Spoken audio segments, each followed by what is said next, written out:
जिगर मुतवरम हो जाता है, मैदा आहिस्ता आहिस्ता जख्मी हो जाता है। लंबे अरसे तक ढीला रह रह के एक तो उसमें ढीलापन जो मैदे का है, एक दफ़ा जो फूल जाए फिर वो सिकुड़ता नहीं।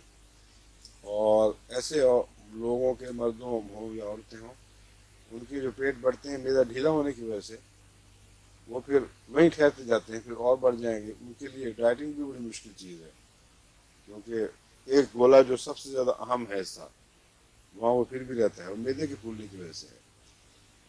और अगर आप डकार लेके उसको हवा खारिज भी कर दें मैदे की, तो वो दोबारा चूस लेता है हवा।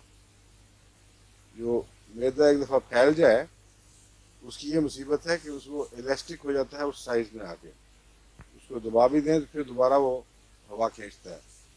ऐसे लोगों को जब वो डकार लेते हैं तो समझते हैं कि हमने डकार से हवा निकाली है, हालांकि साथ वो ज़्यादा खींच रहे होते हैं अंदर, और बोलते वक्त भी हवा दाखिल हो जाती है ऐसे वक्त।